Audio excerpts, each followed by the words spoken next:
Capítulo 11. Sanación. El tema del sanar ha sido elaborado y tratado por muchos escritores y merece por completo toda la atención que se le ha dado.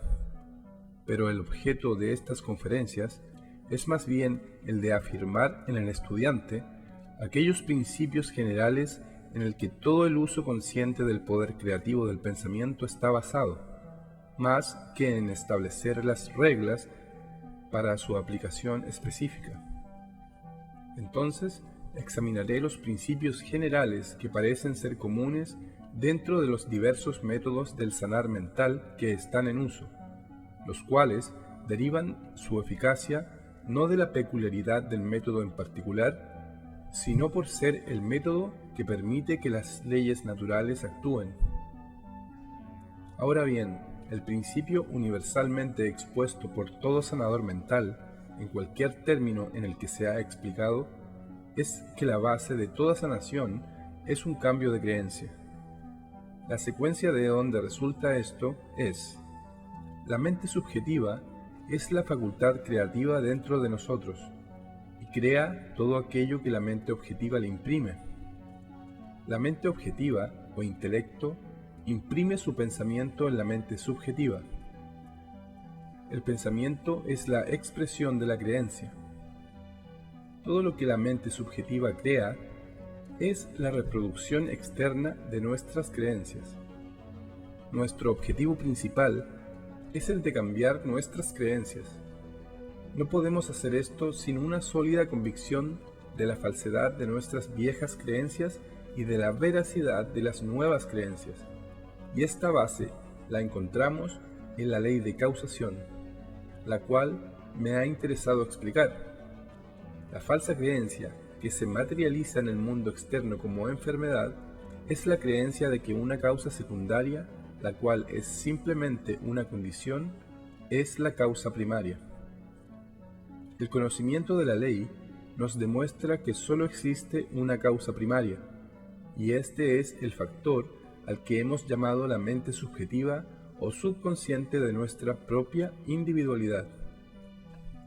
Por esta razón, he insistido en la diferencia entre colocar una idea en la mente subconsciente, esto es, en el plano de lo absoluto, sin referencia de tiempo y espacio, y colocar la misma idea en la mente consciente intelectual, la cual solo percibe las cosas relacionándolas a su tiempo y espacio.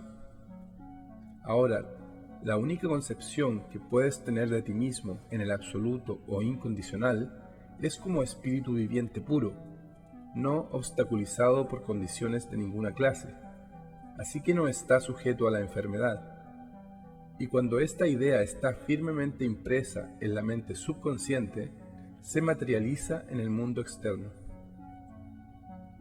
La razón por la cual este proceso no es siempre exitoso en el primer intento es porque toda nuestra vida hemos retenido la falsa creencia de la enfermedad como una entidad en sí misma, y por lo tanto, siendo una causa primaria, en vez de ser meramente el resultado de una condición negativa por la ausencia de una causa primaria, y una creencia que se engendró desde la infancia, no se puede erradicar de un momento a otro. Encontramos muy seguido, entonces, que después de un tiempo durante un tratamiento hay una mejoría en la salud del paciente, y poco después los síntomas reinciden. Esto es porque la nueva creencia en su facultad creativa aún no ha tenido tiempo para penetrar a las profundidades de la mente subconsciente, y que solo ha entrado parcialmente. Cada tratamiento que sigue refuerza el subconsciente dentro de la aceptación de la nueva creencia, hasta que se efectúa una cura permanente.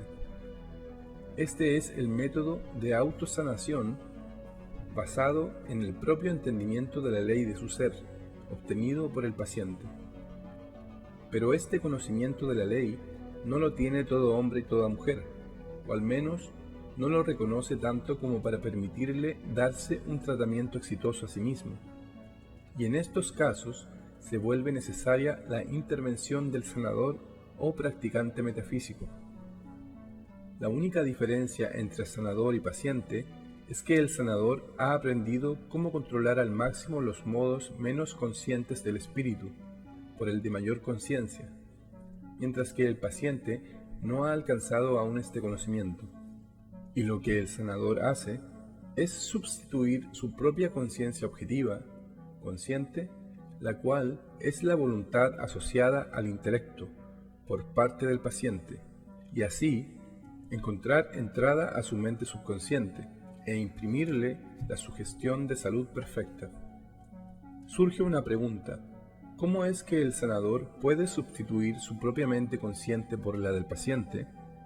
Y la respuesta muestra la aplicación práctica de aquellos principios tan abstractos que he introducido y establecido desde las primeras lecciones. Nuestra concepción ordinaria o común es la de una personalidad individual que termina donde comienza la personalidad del otro. En otras palabras, que las dos personalidades están completamente separadas. Esto es un error. No hay tal línea firme de demarcación entre personalidades, y las fronteras entre una y otra pueden ser reducidas o incrementadas en su rigidez de acuerdo a la voluntad. De hecho, pueden ser temporalmente removidas tan completamente que por el momento las dos personalidades se fusionan como una. La acción que toma lugar entre el paciente y sanador depende de este principio. El sanador le pide al paciente que adopte una actitud mental receptiva, indicando así que va a ejercitar su volición con el propósito de remover la barrera de su personalidad objetiva y así poder permitir la entrada al poder mental del sanador. A su vez, el sanador hace lo mismo, con la diferencia que mientras el paciente, por su parte, remueve la barrera con la intención de admitir el flujo del poder mental, el sanador lo hace con la intención de dar salida a ese flujo.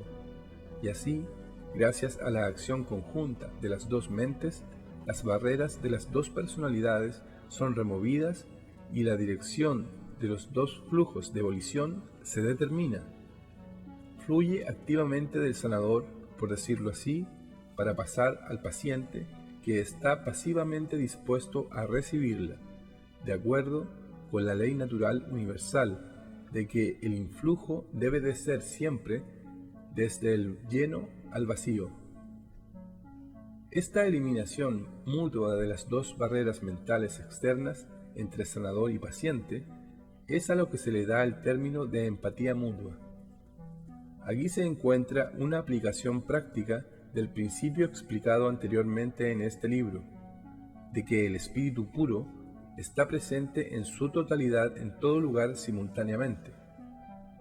Es por esta razón que tan pronto como sanador reconoce que las barreras externas de la personalidad entre él y el paciente han sido removidas, que puede comunicarse con la mente subconsciente de su paciente como si fuera la suya propia, ya que ambas mentes son espíritu puro.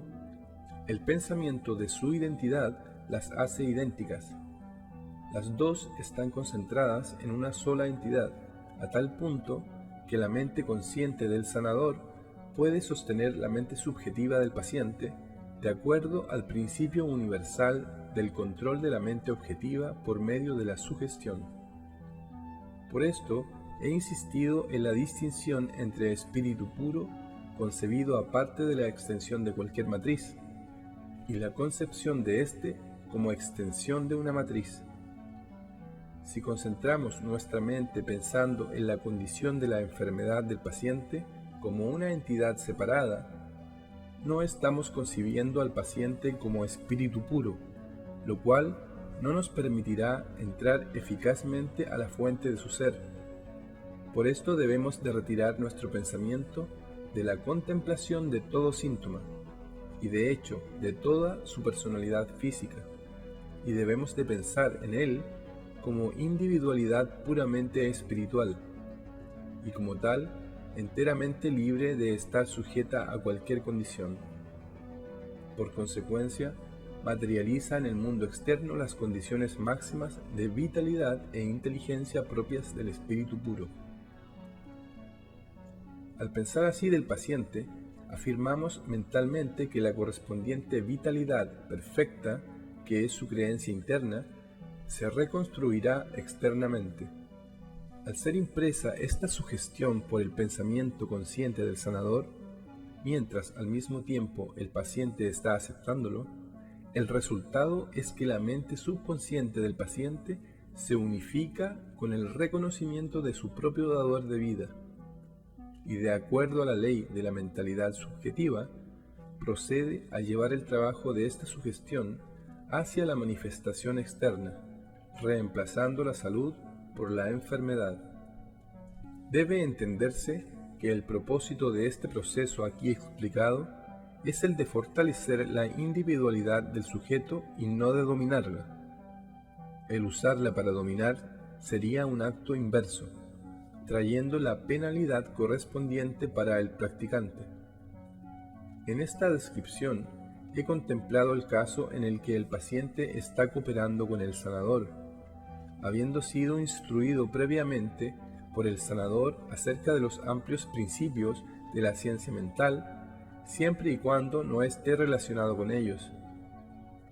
Pero esto no es siempre recomendable o posible.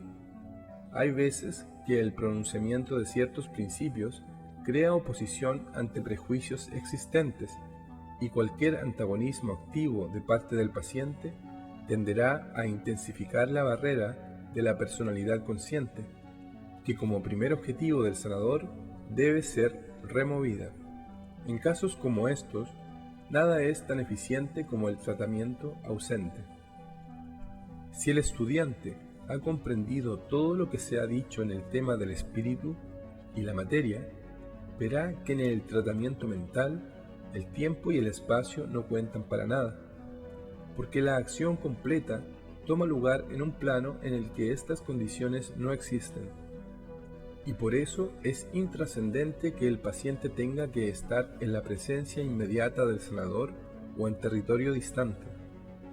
Sobre estas circunstancias se ha encontrado que por experiencia uno de los modos de sanación más efectivos es el de hacer tratamientos mientras duerme el paciente, ya que naturalmente todo su sistema está en estado relajado, previniéndolo de presentar oposición consciente al tratamiento.